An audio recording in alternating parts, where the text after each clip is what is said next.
ਗੱਡੀਆਂ ਦੇ ਉੱਤੇ ਦੇਖੋ ਬਰਫ਼ ਕਿੰਝ ਪਈ ਹੈ।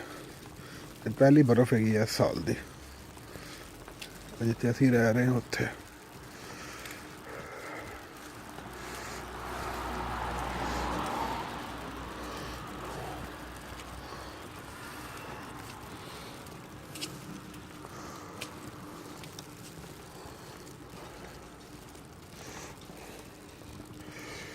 ਇਹਦਾ ਤਾਂ ਸਾਰਾ ਸ਼ੀਸ਼ਾ ਹੀ ਲੁਕਿਆ ਪਿਆ। ਇਹ ਕਿਤੇ ਹੋਣਾ ਕਿ ਖਲੋਤੀ ਹੈ।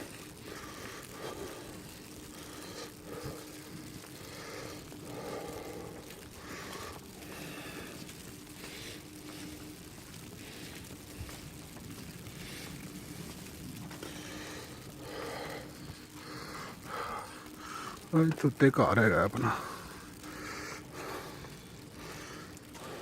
ਓਕੇ, ਅੱਲਾ ਹਾਫਿਜ਼।